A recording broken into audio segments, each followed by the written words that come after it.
देखो बेटा, आपको असल में एग्जाम में करना क्या है, अगर आपके दिमाग में ये बात है ना, तो उसके बेसिस पे ना आप अगर अपनी स्ट्रेटजी को प्लान करोगे ना, तो आपको बहुत बढ़िया रिजल्ट मिलेगा। ठीक है, तो देखो, हमको जब भी हमारा एग्जाम स्टार्ट होगा, दैट इज फेब में जब हमारा एग्जाम स्टार्ट होगा, तो करना क्या है, हमारे पास क्वेश्चंस होंगे, हमको उन क्वेश्चंस के आंसर ही लिखने हैं, राइट, यही करना है ना।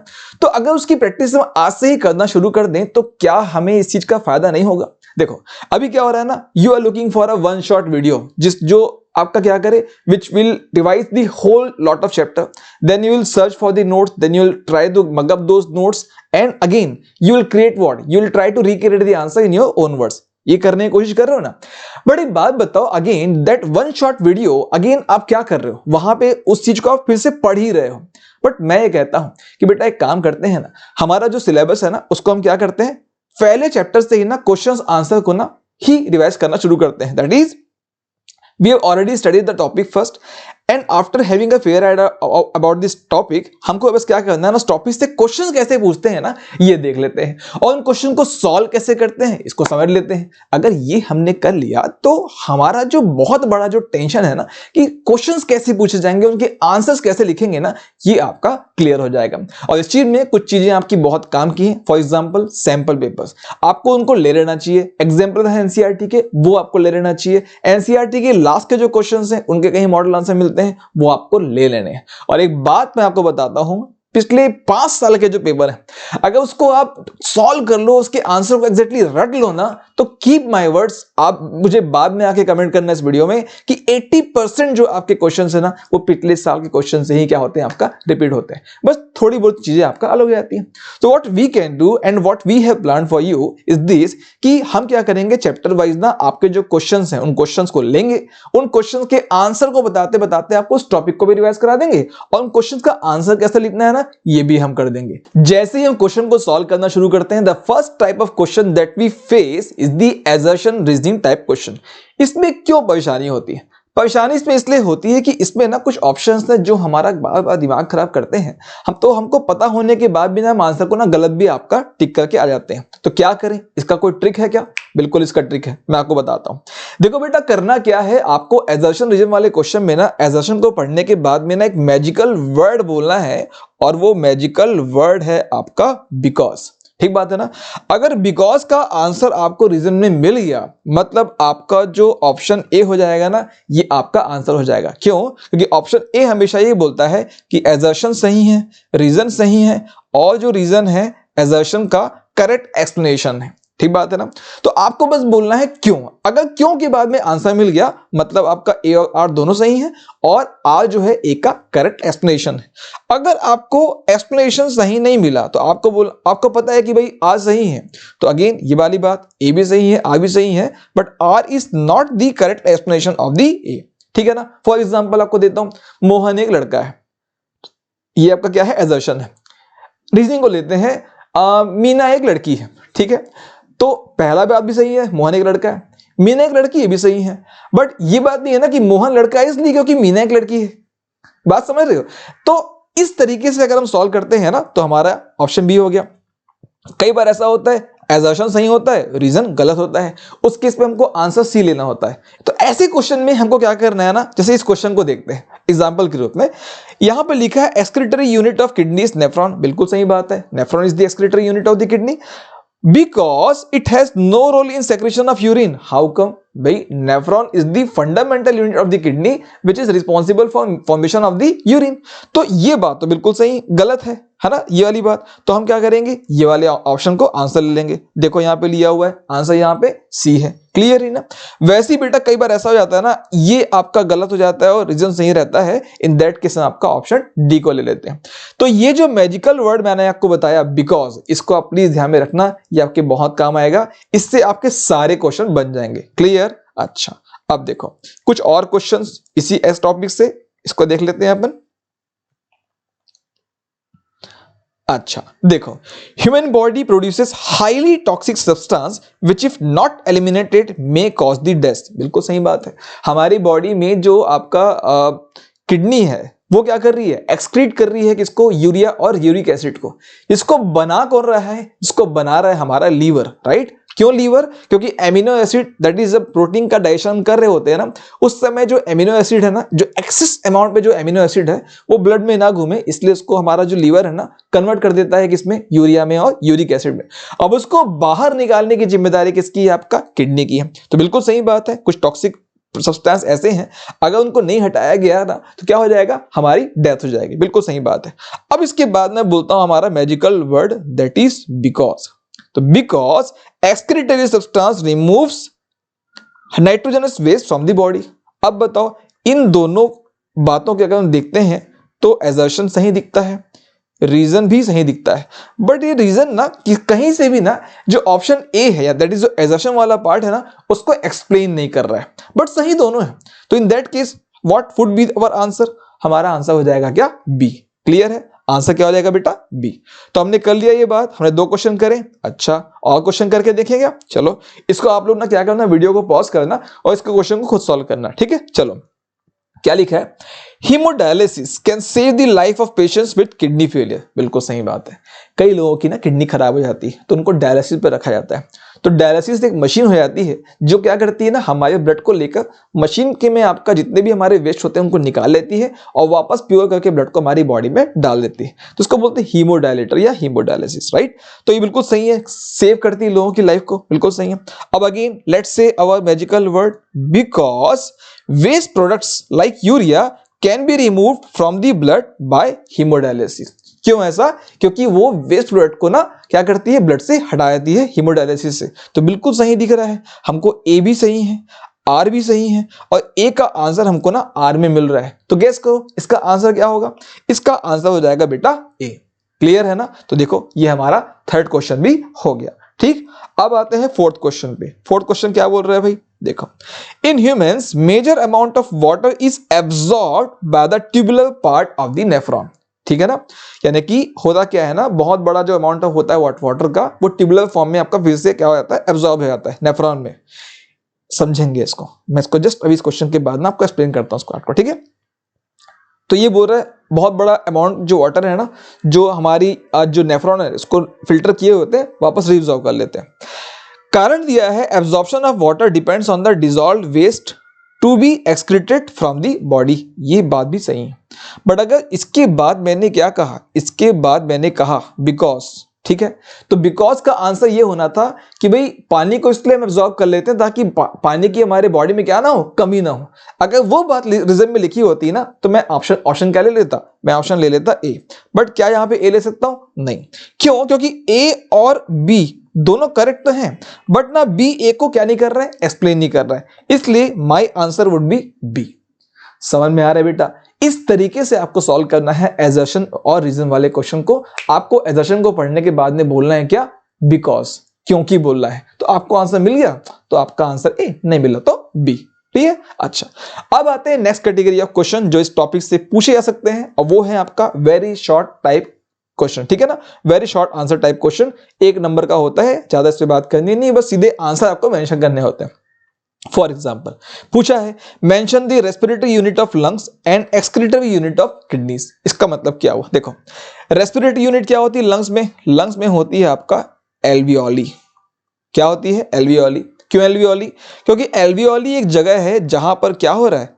एक्सचेंज ऑफ गैसेस हो रहा है। ये कैसा होता है एल्वियोली? बिल्कुल कुछ इस तरीके का स्ट्रक्चर होता है, बिल्कुल गुब्बारे ऐसा होता है। तो यहाँ पे होता है क्या है? ऑक्सीजन रिच एयर ऐसे आती है अंदर, और यहां से कहां चली जाती है? हमारी ब्लड वेसल्स में, है ना?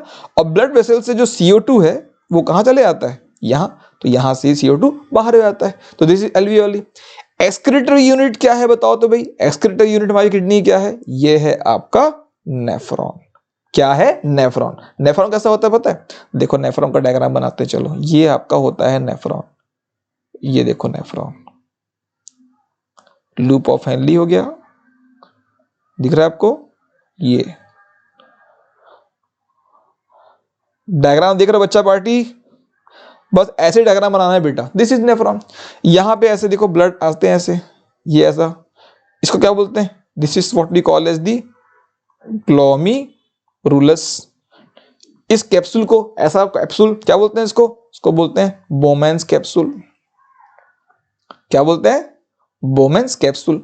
अब देखो ये है क्या, पीसीटी प्रॉक्सिमल कन्वोल्यूटेड ट्यूब्यूल, ये क्या है, डीसीटी डिस्टल कन्वोल्यूटेड ट्यूब्यूल, ये क्या है, लूप ऑफ हेनली, ये क्या है, इसको हम बोलते हैं आपका कलेक्टिंग डक्ट। क्लियर। तो ऐसा हमारा नेफ्रॉन होता है और असल में ना यही वो चीज है जो हमारी किडनी में लगातार काम करते रहती है। क्लियर। तो हो गया ये आंसर इसका। अच्छा, नेक्स्ट क्वेश्चन क्या है, how is the amount of urine produce regulated. ये बात डिपेंड करती है किस पे, अमाउंट ऑफ वाटर प्रेजेंट। देखो हमारी बॉडी में अगर बहुत ज्यादा पानी है तो क्या करती है, हमारा जो ब्रेन है, हमारा जो पूरा कंट्रोल एंड कोऑर्डिनेशन का सिस्टम है, वो कुछ ऐसे यूरिन का फॉर्मेशन करता है कि पानी ज्यादा भी जाएगा अगर यूरिन में तो भी कोई समस्या है नहीं। बट अगर पानी कम है तो क्या होता है, हमारा जो यूरिन है ना काफी कॉन्सेंट्रेटेड हो जाता है, थोड़ा येलोइश कलर का हो जाता है ना। क्यों ऐसा, क्योंकि पानी को हमको बचाना है, पानी हमारे पास कम है। अब इस बात को कैसे रेगुलेट करते हैं, रेगुलेट करने के लिए इसके लिए हमारे पास एक हार्मोन है, इसका नाम है ADH, that is anti diuretic hormone.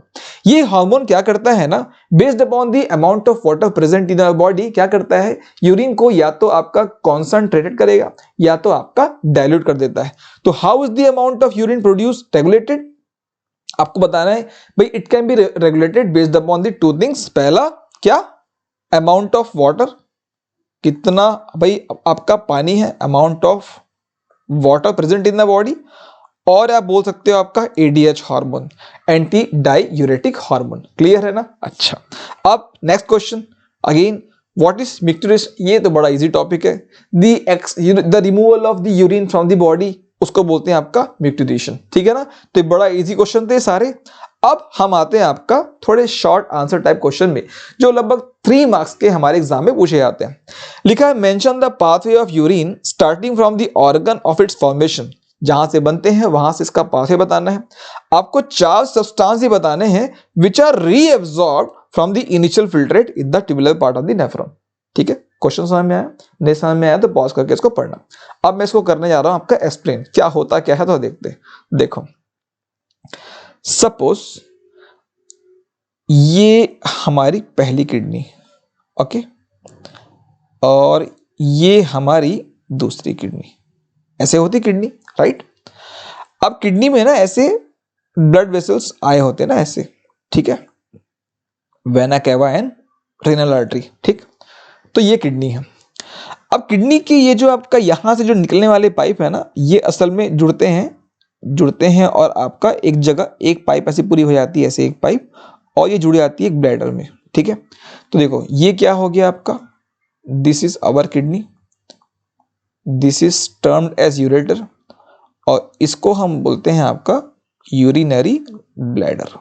ठीक, तो किडनी से निकला यूरिन बनने के बाद में, तो पहले किडनी से कहां जाएगा, यूरेटर, यूरेटर से कहां जाएगा, यूरिनरी ब्लैडर, यूरिनरी ब्लैडर के बाद में आपका एक रास्ता होता है, इसको हम बोलते हैं आपका यूरेथ्रा।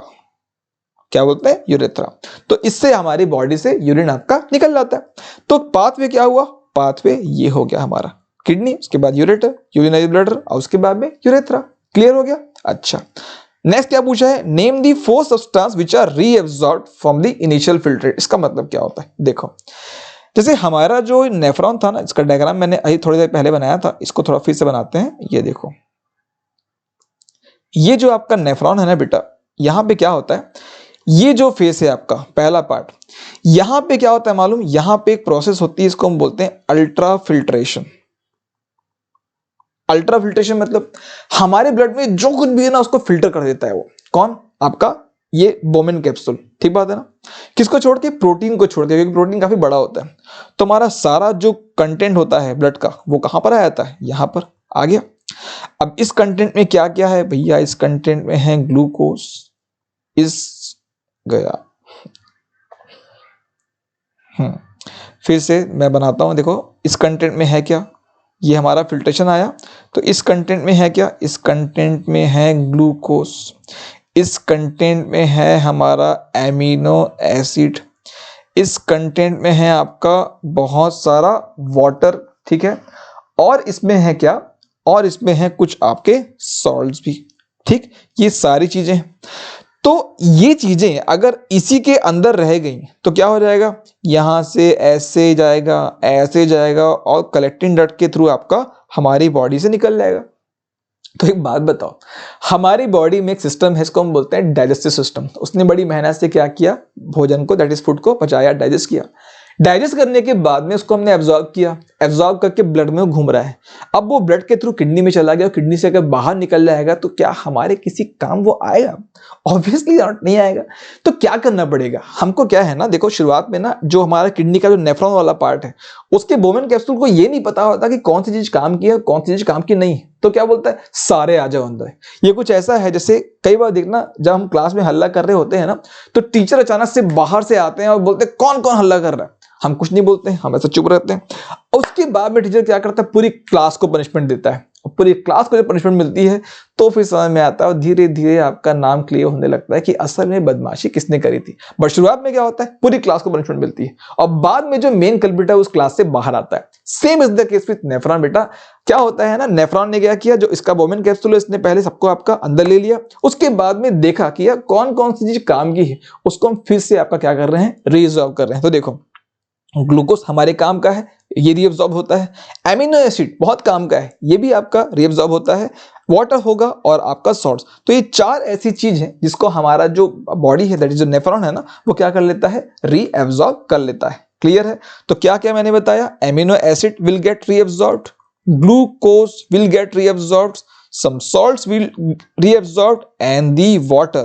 भाई ज्यादा, सबसे ज्यादा क्या reabsorb होता है, वाटर reabsorb होता है, क्योंकि अगर लॉस कर गया फिर तो हम क्या हो जाएंगे, डिहाइड्रेट हो जाएंगे और इससे हमारी डेथ भी हो सकती है। राइट? अच्छा, अब बढ़ते हैं आगे। Name one nitrogenous waste present in urine. भाई चलो तो एक क्या दो बताते हैं। एक होता है क्या, यूरिया, और दूसरा होता है क्या, यूरिक एसिड। ठीक, पहला पार्ट हो गया आंसर का, इतना ही लिखना है आपको आंसर में। What is the basic filtration unit of the kidney, इसको भी लिखते हैं। भाई इस यूनिट का नाम क्या है, इसका नाम है आपका नेफ्रॉन। अभी हमने डायग्राम देखा उसका। How is the amount of urine produced regulated, ये हमने ऑलरेडी डिस्कस किया हुआ है। एडीएच हो गया, और the amount of water dissolved in our body, मतलब हमारी बॉडी में कितना पानी है, इस बात पे, एडीएच हार्मोन की बात पे, इन सब चीजों को क्या करता है, वो डिपेंड करता है। Next question, how do leaves of plants help in excretion. ये बड़ा इंपॉर्टेंट है, लीव्स बोला ना, चलो इसको भी समझते हैं। पहले मैं डायग्राम बनाता हूं। देखो ये मैंने डायग्राम बनाया लीव का। ठीक, रेड कलर की लीव देखे हो कभी? यहां होता है। अब यहां देखो समझना, पहली चीज क्या होता है मालूम, जो प्लांट्स है ना वो क्या करते हैं, अपने वेस्ट प्रोडक्ट्स को कहां जमा करते हैं, वैक्यूल में। कहां जमा करते हैं, वैक्यूल। वैक्यूल क्या है, हर एक सेल का एक पार्ट होता है, हर एक सेल में आपका वैक्यूल होते हैं। बट जो प्लांट में जो वैक्यूल होते हैं, एक जो स्पेस होता है खाली सा, एक काफी बड़ा होता है, बहुत बड़ा पार्ट होता है। एनिमल सेल में भी आपका वैक्यूल मिलता है बट उसका साइज बहुत छोटा होता है। तो प्लांट्स क्या करते हैं ना, अपने इस वेस्ट को आपका वैक्यूल्स में जमा कर देते हैं। अब एक बात समझना, क्या समझना, देखो ये जो आपका वैक्यूल्स है ना, आपको मिलेंगे कहां पर, लीव्स के मीजोफिल सेल में और इसकी एपिडर्मल लेयर में। दोनों में क्या होते हैं, ये जो आपका वेस्ट है ना, ये जमा होते हैं। क्लियर है? तो जब कोई पत्ता पुराना होता है और पत्ता पुराना होने के बाद जब वो फॉल कर जाता है ना, चला जाता है, तो जितने भी वेस्ट प्रोडक्ट वहां पे इकट्ठे थे वैक्यूल के अंदर, वो उस लीव के साथ ही आपका चले जाते हैं। तो पहला तरीका हो गया। ठीक, दूसरा तरीका क्या है, देखो प्लांट में ना दो चीजें हैं। एक तो आपका ये सांस लेता है, ठीक है, और ये पानी भी पीता है। ठीक है, वाटर और गैस दोनों के रिमूवल के लिए आप इसको तीसरा पॉइंट बना सकते हो। कौन काम आता है आपका, स्ट्रोमेटा। कौन काम आता है आपका, स्ट्रोमेटा। तो water gets excreted from the plants with the help of the small pores termed as the stomata with the help of the process termed as the transpiration. ठीक, दूसरा तरीका हो गया जिससे लीव क्या कर रहे हैं, एक्सक्रीट कर रहे हैं। तीसरा तरीका गैस। तो again oxygen is excreted out by the plant with the help of the small pores, that is stomata। Clear है ना? तो इस तरीके से जो हमारे लीव्स होते हैं ना प्लांट्स के, वो प्लांट्स की हेल्प करते हैं किसमें, एक्सक्रीशन में। नेक्स्ट, ये लॉन्ग आंसर टाइप क्वेश्चन है, 5 मार्क्स के होते हैं। 5 मार्क्स के क्वेश्चन में आपको एक ट्रिक बताता हूं, हमेशा ना कोशिश करना कि अगर इसमें डायग्राम बना पाओ ना, बना देना, या फ्लो चार्ट बना देना। इससे क्या होता है ना, एग्जामिनर ना नंबर काट नहीं पाता, उसको ना आपको नंबर देने के लिए मजबूर होना पड़ता है। ये बहुत बढ़िया ट्रिक है, हम हमेशा यूज करते थे, आज भी यूज करते हैं, तो आपको बता रहा हूं बेटा, प्लीज इसको यूज कर लेना। तो draw a diagram of human excretory system and label the following parts on it. देखो ये है आपका पार्ट्स, बहुत इजी है। मैं इसका डायग्राम यही बना देता हूं, आपको समझा देता हूं। देखो कैसे करना क्या है, आपको ध्यान देना। आपको ना एक ऐसा कर बनाना है और ऐसा कर देना है, ये पहला हो गया।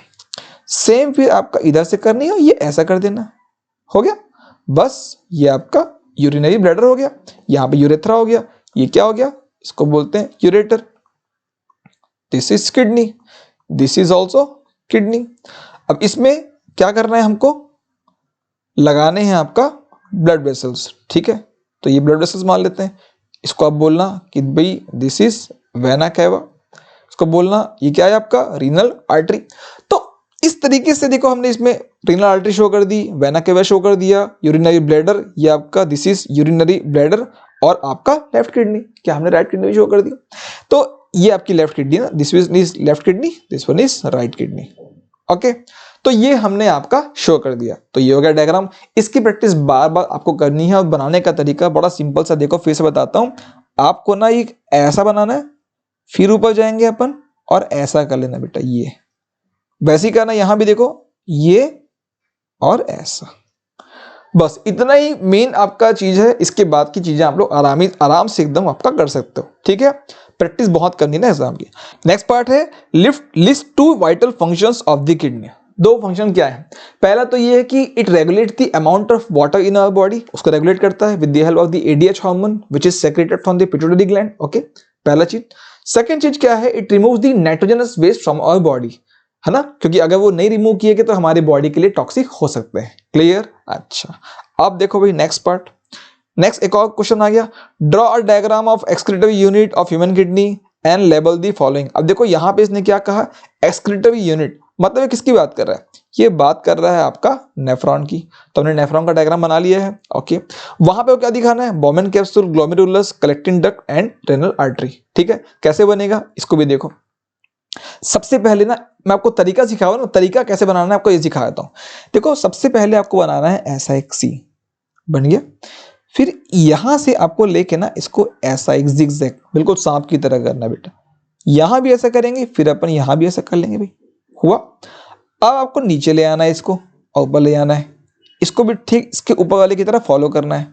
ये देखो ऐसा, फिर सांप बनाओ, ये बनाया। अब ये ऊपर ये नीचे, गैप दे दो ऐसा, यहां भी गैप दे दो ऐसा, ठीक है। फिर ये,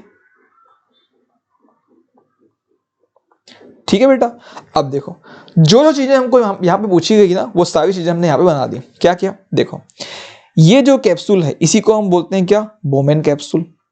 ठीक, ग्लोमेरुलस क्या है, यहाँ पे ना मैं कलर चेंज करके बताता हूँ आपको। जैसे मान लो ये मान लो ब्लड वेसल आया, ये जो गुच्छा बना और यहाँ पे चला गया ना, तो ये जो पार्ट है ना इसी को हम क्या बोलते हैं, इसी को हम बोलते हैं ग्लोमेरुलस। ओके, फिर क्या बोल रहा है आपका collecting duct, this is our collecting duct, ये हो गया कलेक्टिंग डक्ट। ये क्या है मैं आपको बता देता हूं, इसको हम बोलते हैं लूप ऑफ हैनली। ठीक बात है, तो ये हो गया, है ना। रीनल आर्टरी, ये तो है हमारी रीनल आर्टरी, ये है ये आर्टरी, यही है रीनल आर्टरी, ये रीनल आर्टरी। ये आ रही है इसको बोलते हैं आपका इफरेंट, ये जा रही है इसको बोलते हैं एफरेंट। क्लियर, खत्म हो गया। अब देखो डायग्राम क्लियर है ना। अच्छा, अब क्या करना है, अब हमको आपका नेक्स्ट पार्ट में आना है क्वेश्चन के, right the important functions of the structural and functional unit of the kidney. तो नेफ्रॉन के आपको क्या करना है, यहाँ पे फंक्शन बताने हैं। अगेन सेम फंक्शन है, रेगुलेट करता है अमाउंट ऑफ वाटर को, एक्सक्रीट करता है नाइट्रोजनस वेस्ट को, रीअब्जॉर्प्शन में हेल्प करता है, और पूरी बॉडी का जो नॉर्मल मेटाबॉलिज्म है ना इसको मेंटेन करने के लिए बहुत ज्यादा ही काम करता है। क्लियर, बहुत सिंपल सी बात है। उसका क्या लिखा है, any function one function of an artificial kidney. Artificial kidney का भी क्या काम है, यही काम है, वो क्या करता है हमारी बॉडी से नाइट्रोजनस वेस्ट को आपका रिमूव कर देता है। ठीक है, अच्छा, define excretion, very easy. Excretion is the process with the help of which our body excrete the unwanted or the unnecessary materials like nitrogenous waste, excess amount of water or the salts from our body. इस process को हम क्या बोलते हैं, excretion बोलते हैं। भाई excretion का मतलब हमारी बॉडी से किसी भी फालतू चीज को निकाल देना है, राइट। अच्छा, name the basic filtration unit present in the kidney of the body. Again answer is nephron. Okay, the next part is define excretion, very easy. Name the basic filtration unit present in the kidney, very easy, nephron. Draw the excretory system in human being and label the following organs which perform the following function. तो बताओ भाई function urine कौन बना रहा है, nephron बना रहा है। लॉन्ग ट्यूब कौन सी है जो यूरिन को कलेक्ट करती है, कलेक्टिंग डक्ट नाम है उसका। Store urine until it is passed out, क्या है बताओ, इसका नाम है यूरिनरी ब्लैडर। ठीक है ना, तो आपको यहाँ पे डायग्राम बनाना है और डायग्राम बना के आपका इसको एक्सप्लेन कर देना है। ये तीनों कौन से पार्ट है, एक में आपका यहाँ पे आपको डायग्राम बनाना है किडनी का, ठीक है, यहाँ पे डायग्राम बनाना है किसका, कलेक्टिंग डक्ट का, और यहाँ पे बनाना है किसका, यूरिनरी ब्लैडर का। ठीक है, तो चाहो तो दो डायग्राम बना लो, बहुत आसानी से आपका बन जाने, फटाफट बनते हैं, आपको टाइम नहीं लगना है। प्रैक्टिस करते रहना, उससे आपके एग्जाम में ना जो डायग्राम बनाने की स्पीड है ना, आपको बहुत ज्यादा क्या हो जाएगी, हेल्प करेगी। सो फ्रेंड्स, अगर आपको हमारा ये एफर्ट अच्छा लगा ना, तो do let us know with the help of the comments down below, और हम इसको फिर ना वैसे और थोड़ा मॉडिफाई करते जाएंगे, क्योंकि पर्पस क्या है, पर्पस इतना ही है कि आपके जो मार्क्स है ना बहुत अच्छे से अच्छे तरीके से आपका आए। Wish you all a very good luck.